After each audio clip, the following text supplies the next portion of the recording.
حسن من زليتن. مساء الخير اخوي حسن. مرحبا دكتور، كيف حالك؟ التحيه والتقدير لك اخوي، التحيه والتقدير لاهلنا في زليتن.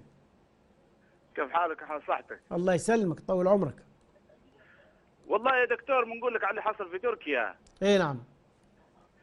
والله على الاقل زعيم الامه العربيه اردوغان خير من طيحه القدافي اللي طلقت 14 ونص ما نيجي نداوي ونحطه هلا. سكروا لنا على الراجل، سكروا لنا على الراجل. تو احنا شو بنتكلموا على زليتان، بنتكلموا عليه مش عارف اني امك منين جايباتك بس. لا حول ولا قوة الا بالله العلي العظيم. مش عارف اني امك منين جايباتك بس. I can say what I wanna say, ain't nothing to it. Gangsta rap made me do it. If I call you a nigga, ain't nothing to it. Gangsta rap made me do it. I can act like an animal. لو سمحت أسامة عيد لي السؤال ما سمحتش من فضلك.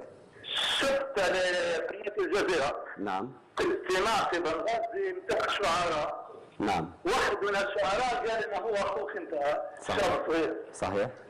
صح هو اخوك ولا لا؟ صحيح. هو راجل وانت ضيفته ولدك. شكرا لك. شكرا لك. طيب. أنا ليبي يا حبيبي، وأصلي ومفصلي وطيبي، ومن حقي أنا أتفاخر بأكملها وعن الشهداء الذين يسقطوا داخل هذه المدن. ناخذ معنا عبد المجيد. مرحبتين بك يا عبد المجيد من طرابلس. الو السلام عليكم. وعليك السلام ورحمة الله وبركاته. كيف حالك اختي؟ الحمد لله. انا عبد المجيد من منطقة فشلوم.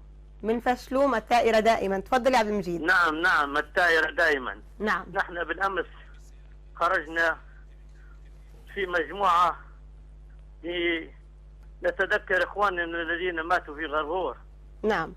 طبعا امس تعرضنا الى الاعتداء علينا بالسلاح وقتل منا 6 اشخاص. نعم.